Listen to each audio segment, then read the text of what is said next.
Buenos días, damos gracias al Señor por esta mañana que nos concede, un día de vida y salud. Bendiciones para ustedes, hermanos de la Iglesia Siervos de la Palabra de Palmira, y para todos los demás amigos y invitados que se conectan a esta hora en este devocional. Un saludo para todos, damos gracias al Señor por su bondad al concedernos este tiempo. Vamos entonces a leer una porción de un salmo. Siempre leemos una porción de un salmo y al terminar el devocional tú puedes terminar de leer el resto del salmo y seguir en esa meditación de la palabra. Esa es la idea. Entonces vamos a leer en esta oportunidad el Salmo 40. Vamos a leer del versículo 1 al versículo 3 y luego el versículo 8 y damos gracias a Dios en oración. Abre entonces tu Biblia y leamos juntos Salmo número 40, versos 1 al 3. Leamos juntos la Escritura. Pacientemente esperé a Jehová, y se inclinó a mí y oyó mi clamor, y me hizo sacar del pozo de la desesperación, del lodo cenagoso. Puso mis pies sobre peña, y enderezó mis pasos. Puso luego en mi boca cántico nuevo de alabanza a nuestro Dios. Verán estos muchos y temerán y confiarán en Jehová. Y dice el versículo 8, el hacer tu voluntad, Dios mío, me ha agradado, y tu ley está en medio de mi corazón. Volvamos a leer el versículo 8. El hacer tu voluntad, Dios mío, me ha agradado, y tu ley está en mi corazón. Inclina tu rostro y demos gracias a Dios. Tu soberanía, Señor, tu grandeza y tu poder la confesamos al inicio de esta semana, Señor. Reconocemos, Señor, tu poder y cada uno de tus atributos que te hacen soberano y único. Señor, a ti nos sometemos y a ti nos humillamos en esta mañana. No hay nadie como tú, Señor, pues tú gobiernas todo el universo. Nada está fuera de tu control. Oh Señor, gracias por haberte fijado en nosotros. Y como dice el Salmo, tú nos rescataste del lodo y tú, Señor, nos trajiste a tu camino, a tu vereda, a tu verdad. Señor, confesamos delante de ti nuestras debilidades y flaquezas, Señor. Tú eres nuestro Dios que nos restaura, que nos sostiene, que nos guarda, que nos bendice y que nos ha dado vida. Has perdonado nuestros pecados por medio de tu Hijo Jesucristo. Has derramado tu ira contra Él y ya no tienes ira contra tus escogidos. Gracias, Señor, por perdonar nuestros pecados. Hemos entendido en tu palabra que no los pasaste por alto, sino que fueron pagados por tu Hijo amado Jesucristo. Gracias, Señor, por haber hecho esta obra tan grande, en la cual no merecemos. Danos tu gracia, tu perdón, sin nosotros merecerlo, Señor. Cuán bonito es entender esta verdad. Aún así, Señor, en nuestra carne seguimos luchando con nuestras debilidades y muchas veces te ofendemos y faltamos contra tu palabra. Señor, gracias porque nos permites entender que esa gracia tuya es nueva y esa misericordia es nueva cada mañana, como dice la palabra. Tus misericordias son nuevas cada mañana, dice el Salmo, para cubrir la multitud de nuestros errores que aún cometemos, Señor. Padre, en el nombre de Jesús estamos encomendando entonces este día en tus manos. Danos tu palabra, Señor, para meditar en ella, para que sea lo primero a esta hora de la mañana, en este día, en este comienzo de semana. Y podamos seguir, Señor, en esa coinonía contigo, esa comunión. Ayúdanos, Señor, a perseverar, porque si de nosotros dependiera, no estaríamos aquí a esta hora. Tú eres quien produce en nosotros el querer como el hacer. Señor, que hacer tu voluntad, como dice este salmo, y como lo dijo el salmista, que seamos así como el salmista, que al hacer tu voluntad nos agrademos, nos deleitemos. Que tu Espíritu Santo en nosotros, cada momento, nos convenza y nos lleve a esta actitud, Señor, de agrado buscando hacer siempre tu voluntad, que nos agrademos, que sea nuestro deleite, que procuremos en cada momento darte la gloria y la honra constantemente, pues la vida sin ti no tiene fundamento alguno, no tiene sentido. Quien está sin ti, quien está apartado de ti, está muerto, pero quien ha sido lleno de tu Espíritu y ahorita confía en Cristo Jesús, tiene la vida eterna, y ese ha pasado de muerte a vida, como dice la Biblia. Por eso, Señor, entendiendo esta verdad y teniendo ese nuevo corazón y esa nueva mente, habiendo experimentado la regeneración y el nuevo nacimiento, que sea entonces de agrado nuestro buscar hacer siempre tu voluntad, Señor. Y que tu ley y tu palabra esté en medio de nuestro corazón, para procurar ponerla por obra constantemente, para demostrarte nuestro amor, no para ser salvos, porque la salvación nuestra no es por nuestras obras ni por nuestra obediencia, porque nadie te puede obedecer perfectamente como lo hizo Jesucristo. Esa obediencia perfecta de Jesucristo nos fue imputada a tus escogidos. Y por medio de esa obediencia somos bendecidos, Señor, y por medio de su sangre somos lavados de nuestros pecados. Eso es entender la salvación. Gracias, mi Señor, por darnos el entendimiento de tu palabra y de esas doctrinas de la gracia, Padre. Encomiendo en tus manos entonces este tiempo devocional para que sigamos meditando en la verdad de tu palabra, la verdad del Evangelio, para ser edificados en ella, Señor, para ser edificados, para ser guardados en tu palabra, para seguir tu camino y tu senda. Ese camino angosto, ese camino que es estrecho, por el cual hoy no desean andar las personas, porque hoy en día quieren andar y buscan el camino ancho, ese camino agradable, ese camino lleno de flores, ese camino sin tropiezos. Pero Cristo dijo que en el mundo tendríamos dificultades, que en el mundo tendríamos pruebas. Cristo nunca nos dijo lo contrario. Por eso, Señor, ayúdanos a andar por este camino que está lleno de tropiezos y es muy estrecho, pero que solo, Señor, tus escogidos saben cómo andar por él y andar por él, porque sabemos que hay al final de este camino. Gracias, mi Señor. En el nombre de Cristo Jesús, encomendamos en tus manos entonces este tiempo devocional y pedimos la iluminación de tu Espíritu para entender tu palabra, para que entendamos correctamente estos principios de la salvación, de la gracia y del Evangelio de nuestro Señor Jesucristo, para la gloria de Él, y para Él es que vivimos, y para su gloria y para bendición de nuestras vidas. Amén, Señor, y amén. Bien, amados hermanos,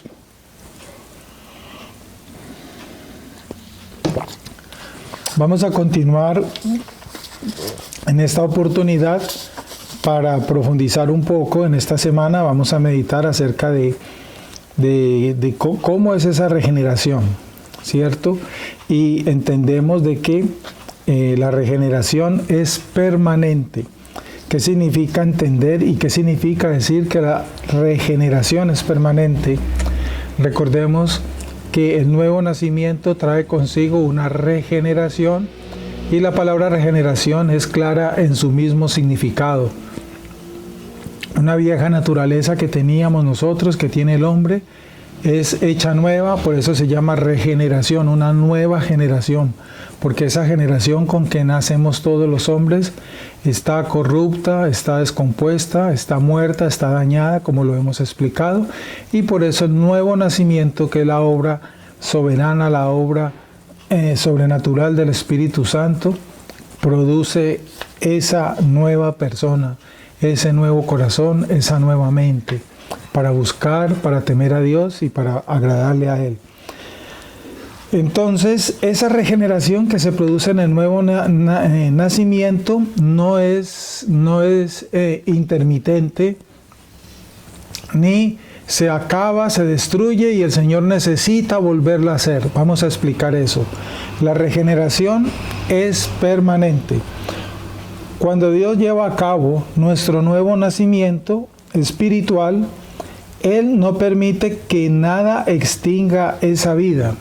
No tiene sentido creer que una persona que ha experimentado el nuevo nacimiento y ha sido regenerado, como lo dije hace un momento, se extinga, se apague, se desintegre, se destruya, como le queramos llamar. Este hecho del Espíritu Santo en esa vida y que después Dios tenga que volverlo a hacer de nuevo. Volver a producir el nuevo nacimiento y volver a regenerar a esa persona. Eso no tiene sentido, porque si eso fuera así, estaríamos diciendo con ese tipo de pensamientos o de creencias de que hay algo que es más poderoso que la obra del Espíritu Santo de Dios, que es capaz de extinguir, acabar, terminar lo que Él ha hecho. Eso estaríamos diciendo en otras palabras, y eso no tiene sentido lógico alguno, como hemos de entender entonces quién es nuestro Dios. Decir que hay algo que es capaz de destruir, acabar, detener, impedir la obra de Dios, es decir que Dios entonces no es soberano, porque ¿de qué Dios soberano estamos hablando? Entonces Dios no permite que nada extinga esa vida. Habrán cosas, si el pecado del hombre seduce al hombre y estará atentando contra él mismo, contra esa obra, claro que sí. Atenta, ¿verdad? Pero Dios no va a permitir que el pecado en el cual nosotros aún estamos inmersos, el mundo, estamos expuestos a las tentaciones y muchas veces caemos en ellas. Muchas veces, ya lo hemos explicado. Cristo lo dijo. Están en el mundo, pero no son del mundo. Y estando en el mundo, muchas veces caemos en tentación. Pero esas tentaciones y las veces que pecamos cuando caemos en tentación, no tienen el poder ya suficiente para extinguirnos, ni para matarnos, ni para destruirnos. Porque la gracia de Dios es mayor que nuestros pecados. Eso es lo que estamos entendiendo. Más bien, el Señor preserva y mantiene con vida a aquellos a quienes vivifica. Eso es lo que sucede. El Señor preserva. Él es quien preserva a sus escogidos. Él es quien les da perseverancia. El Señor permite que tú y yo pasemos por pruebas. Permite muchas veces que nos caigamos, que nos apartemos por un tiempo inclusive. Es muy probable la parábola del hijo pródigo. Se apartó y se desjuició y cayó en el degenero y ya sabemos todo lo que hizo. Pero después vuelve a la casa del Padre para que estos puedan un día alcanzar la meta para lo cual los regeneró. Dios permite que nos apartemos un tiempo, muy probablemente algunos, no siempre, eso es una ley para generalizarla, pero cuando eso sucede, y Dios sabrá en quién lo permite y quién no, pero aún cuando se esté viviendo ese tiempo de desorden, digámoslo así, como lo vivió el hijo pródigo, muy en el fondo, siendo un misterio, no lo podemos entender en profundidad, está aún esa obra de Dios. Se ha entristecido, hemos contristado el Espíritu Santo, pero Él sigue allí.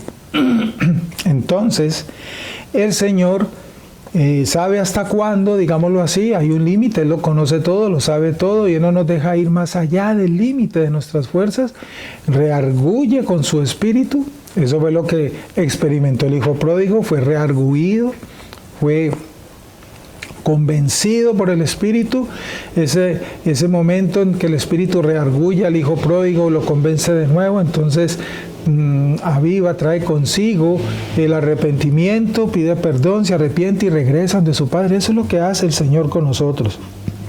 ¿Y esto para qué? Porque de esta manera aprendemos a depender de Él, aprendemos a crecer, maduramos, y en ese camino constante de crecimiento, de madurez, de dependencia, de búsqueda de Dios, entonces Él estará llevándonos de gloria en gloria, eso es lo que dice la Escritura, perfeccionándonos hasta el día de Cristo Jesús. Eso está en Filipenses 1:6, puedes leerlo. Nada, no tiene sentido decir de que, por lo tanto, de acuerdo a esto, muchas veces hablamos mal. No tiene sentido decir de que alguien fue, fulano de tal es cristiano. Entonces la gente contesta, él fue cristiano, pero ahorita ya dejó de serlo porque está en el mundo otra vez. Estoy dando ejemplo de personas que conocemos, que han vivido esas experiencias. Y repito, hablábamos porque ya vamos a corregir eso. Y decíamos eso, no, él fue cristiano por un tiempo, por X años, por X meses, bueno, yo no sé. Pero no, se alejó, se apartó y ahorita ya no, dejó de ser cristiano. Dicen, dejó de ser cristiano. Esa palabra realmente no tiene sentido, de acuerdo a la Escritura. El que es de Dios, el que ha sido regenerado por el Espíritu de Dios, el que ha experimentado el nuevo nacimiento, nunca dejará de serlo. Nunca dejará de serlo. Entonces ya sé que te estás preguntando, entonces, ¿por qué yo conozco a Juanito que estuvo 20 años y ahorita dice que no quiere saber nada de la iglesia y está en el mundo, dejó de ser cristiano? No. Personas como Juanito que estoy describiendo, que tú tal vez conoces, eso es un hecho que puede haberlas, claro, y hay muchos Juanitos. Estoy dando un ejemplo. Pero esas personas, entonces, de acuerdo a la Escritura, nunca fueron cristianas. Allí está la diferencia, porque lo estamos viendo. El que es regenerado, el que ha experimentado el nuevo nacimiento y aquel quien ha recibido el Espíritu Santo de Dios para producir un nuevo hombre, una nueva creación para Dios, nunca dejará de serlo. ¿Por qué? Porque lo que es de Dios, porque lo que le pertenece a Dios, nada ni nadie se lo quita. Y entonces, ¿por qué está en el mundo? Estamos diciendo que hay dos opciones. Hay dos opciones. Uno, ¿nos podemos apartar en algún momento siendo verdaderos cristianos? Sí, claro que sí. Repito, la parábola del hijo pródigo es una ilustración de esto que estamos diciendo. Pero vuelve a casa. ¿Y cuánto tiempo puede estar una persona apartada de la casa? No lo sabemos. Eso es obra de Dios. Eso es soberanía de Dios. No podemos decir las personas se pueden apartar 1 mes, 2 meses. No lo sabemos. Nadie lo sabe. Pero que un cristiano verdadero se puede apartar un tiempo, sí, eso es posible. Pero si es verdadero, volverá a la casa. ¿Por qué? Porque es verdadero y le pertenece a Dios, y lo que es de Dios, Él no lo pierde. Lo dice la Escritura, Evangelio de Juan, capítulo 6, 7, puedes leerlo.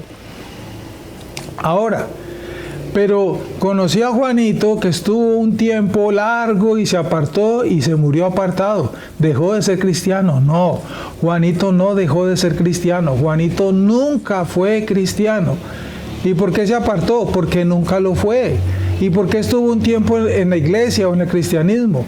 Porque recuerden que hay varias clases de fe y muchas personas están hoy en día llenando las iglesias simplemente por emociones humanas. Simplemente por tradiciones humanas, pero no realmente porque hay una nueva convicción interna en el corazón y en la mente que es producida por el Espíritu Santo. Entonces esas personas nunca fueron de Dios, como escribe el apóstol Juan en su carta. Estaban con nosotros, pero no eran de nosotros, salieron de nosotros, dice el apóstol Juan en su carta, en su primera carta, puede leerlo. Estaban con nosotros, estuvieron un tiempo largo con nosotros y se fueron, se apartaron de nosotros. Entonces, nunca fueron de nosotros, aunque estaban con nosotros. Voy a darte un ejemplo bien clásico para que entiendas, y es bien, valga la redundancia, bien sencillito. En un día especial cualquiera, toda tu familia se reúne. Vamos a suponer que tú eres de apellido Pérez. Entonces, el día X, toda la familia Pérez se reunió y están reunidas en la casa de uno de ellos para hacer alguna celebración y están todos los Pérez reunidos. Pero resulta que por algún motivo en esa reunión de los Pérez también llegaron los Calero y llegaron los Caicedo. Y se les permitió entrar para que compartieran con los Pérez. Y estuvieron allí los Caicedo y los Calero. Pero en algún momento los Caicedo y los Calero, como no pertenecen a esa casa y no viven en esa casa, simplemente se cansan de esa celebración o por X, Y, Z motivo se van. Y se van entonces y nunca vuelven. ¿Y quiénes permanecen en la casa? Pues los que son de esa familia, los que pertenecen a ese apellido. ¿Quiénes son? Los Pérez. Y entonces, ¿por qué los Caleros estaban allí? Porque llegaron invitados, se les permitió compartir, fueron amigos, estuvieron allí, pero se fueron y nunca volvieron y no pertenecen a esa familia. No sé si me hago entender con ese ejemplo, con esa analogía, pero es lo mismo en este caso que estamos hablando. Muchas personas van a las iglesias, pero no son cristianos y permanecen un tiempo largo en los cristianos. Mire, una frase muy importante que he aprendido en mis estudios bíblicos con muchos de mis maestros, pastores: el hecho de que una persona vaya a una iglesia, cante bonito, le guste leer la palabra, le guste orar, y todo eso no es señal de un verdadero cristianismo, porque eso lo puede hacer cualquier persona. Cualquier persona puede ir mucho tiempo a una iglesia. Cualquier persona puede encantarle leer la Biblia, porque le gusta leerla, las historias que hay ahí le encantan. Y las personas de por sí son religiosas y en alguna medida rezan u oran. Entonces esas señales que y cantan, me encantan los cánticos, tan bonito ese himno que cantan, sí, es muy bonito, y les encantan. Como gustarles una canción cualquiera, pero eso no es señal de un cristianismo verdadero. Jesucristo, entonces, ¿cuál es la señal de un cristianismo verdadero? Estarás diciendo, si eso no es necesario, entonces ¿para qué voy a la iglesia? ¿Para qué leo la Biblia? ¿Para qué oro? ¿Para qué canto? Ojo, detente y no te adelantes. Estoy diciendo y explicando, recordando, aunque ya lo habíamos dicho. El punto de partida, recuerda que Jesús se lo dijo a Nicodemo. El punto de partida para ser verdaderos hijos de Dios y tener realmente la salvación verdadera, que es conforme la Biblia lo enseña, es el nuevo nacimiento. Ese es el punto de partida.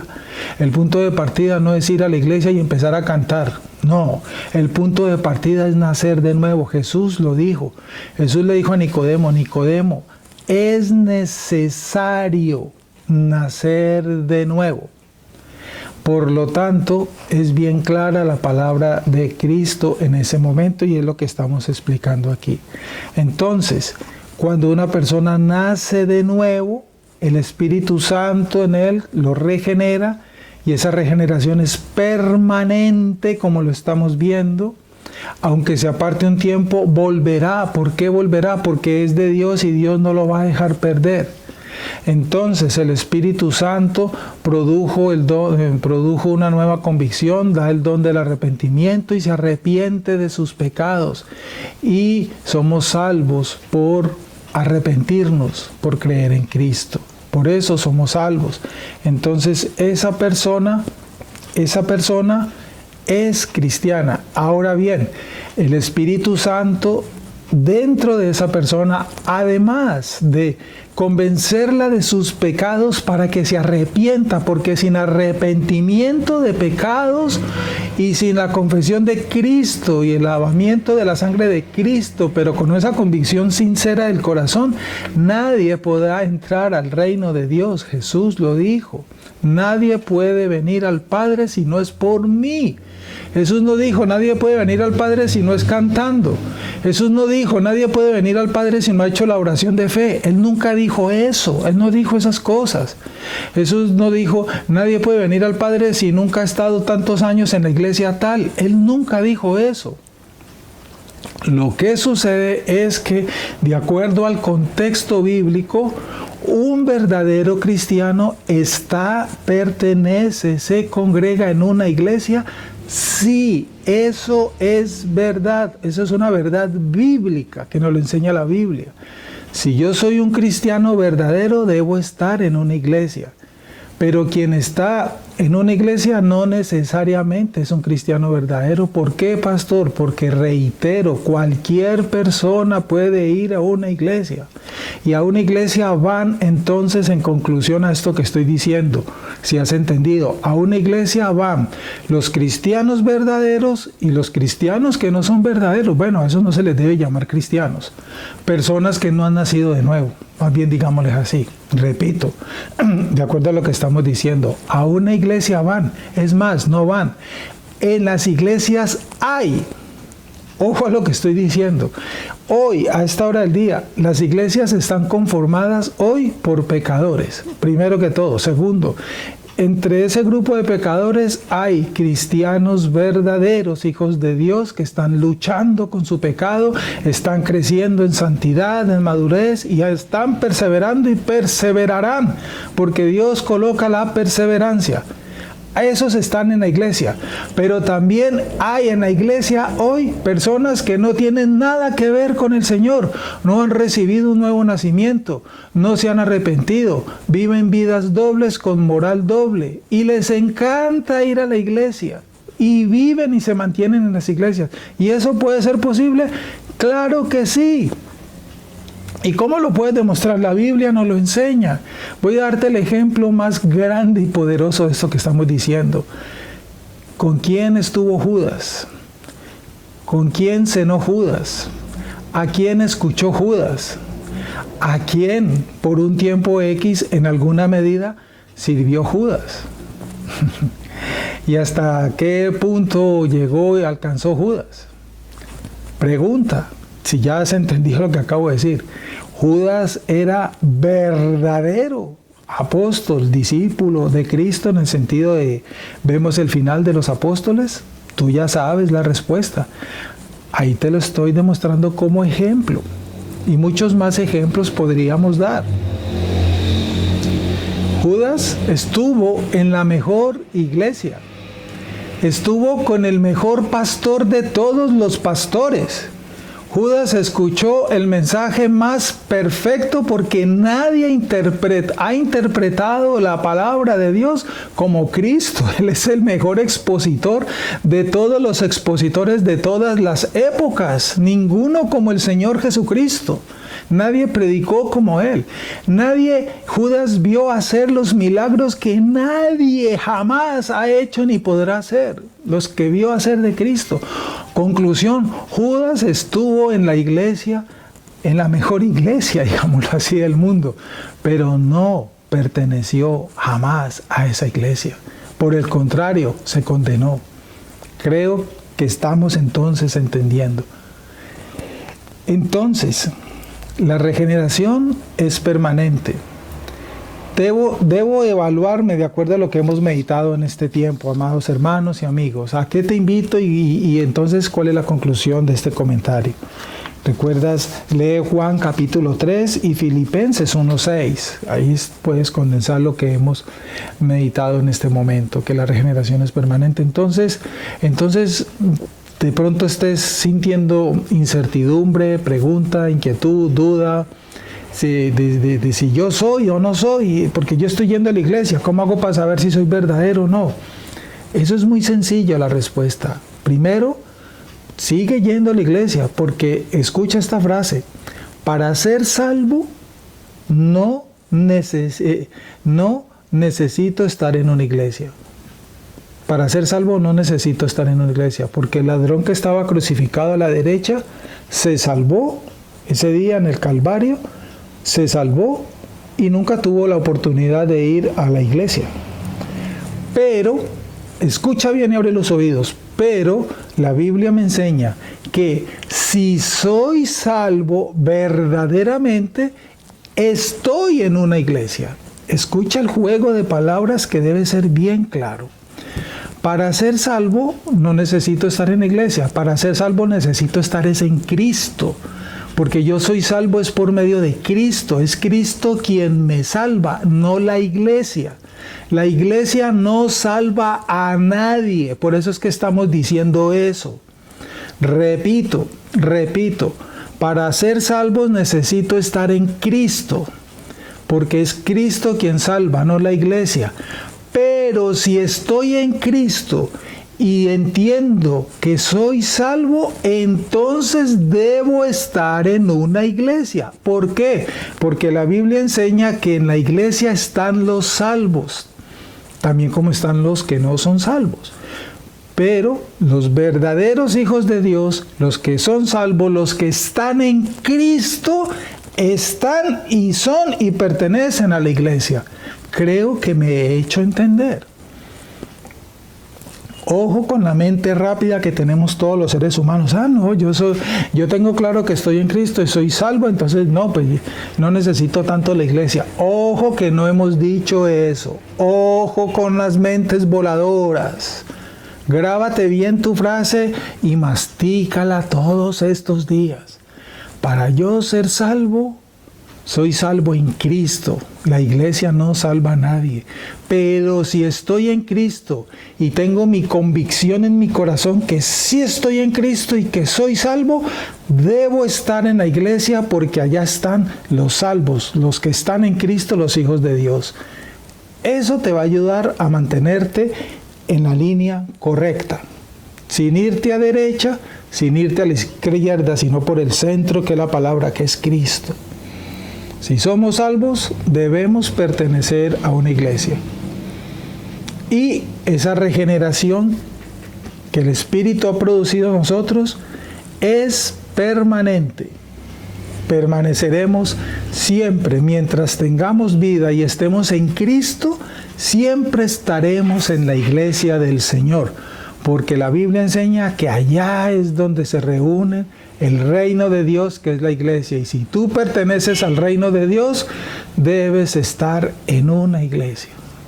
Creo que he sido claro. Vamos a orar y mañana continuamos con este tema. Sé que muchas preguntas pueden haber. Si tienes preguntas, escríbenoslas a los medios, al Facebook, allí en el YouTube, deja tu pregunta. O si quieres, nos llamas y nos ponemos de acuerdo, vienes a la iglesia y con mucho gusto te enseñamos el Evangelio y aclaramos tus dudas. Te esperamos, no te quedes con las dudas. Estamos para ello, para enseñar el Evangelio. Allí en la página de la iglesia, en la página web, Iglesia Cristiana Siervos de la Palabra, en el Facebook de la iglesia, y ahí están los datos, dirección y teléfono, y con gusto escríbenos las preguntas o llámanos y con gusto te atendemos. Pero no te quedes con las preguntas porque aquí no hay tiempo. Por tiempo nos toca ser muy concisos, precisos. Vamos a orar entonces para terminar este tiempo y encomendar en las manos de Dios este resto de mañana. Inclina tu rostro, Dios, te damos gracias por tu palabra, porque hoy nos has explicado, Señor, que esa regeneración y ese nuevo nacimiento es permanente, se nace una sola vez y se es regenerado una sola vez, no varias veces, no se nacen dos veces, en el sentido, Señor, espiritual. Tú produces un nuevo nacimiento, una nueva criatura para siempre. Lo que iniciamos es un proceso de crecimiento y madurez y santidad. A esas cosas son un proceso. El crecimiento es un proceso, la santidad es un proceso, la madurez es un proceso, pero el nuevo nacimiento es un solo momento y para siempre, igual que la regeneración. Señor, gracias por darnos entendimiento de esta verdad. Ayúdanos a permanecer en tu verdad. Danos esa perseverancia, mi Señor, te lo pedimos humildemente. Queremos permanecer en ti, estar en ti, para llegar ese día a tu casa, Señor, y estar con Cristo por toda la eternidad en tu casa. Ayúdanos a ser verdaderos, a ser fieles, no fluctuantes ni tibios, porque a esos tú los vomitarás de tu boca, Señor.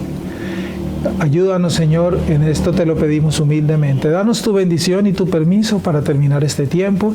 Encomendamos en tus manos este resto de día, nuestro trabajo y los caminos por donde vamos a andar. Líbranos del mal y del peligro, Señor, por favor. Guárdanos de las tentaciones del enemigo y danos la provisión para este día y para esta semana que estamos comenzando. Bendice nuestros trabajos, Señor, y agradecemos la provisión que nos das, agradecemos la abundancia y también la escasez, Señor. Agradecemos ambas cosas que vienen de tus manos y las bendecimos. Danos tu bendición, Señor. La bendición del Padre, del Hijo y del Espíritu Santo esté con nosotros. Quedamos en Cristo Jesús y su paz. Amén. Buenos días, Dios les bendiga y si Dios quiere nos vemos mañana.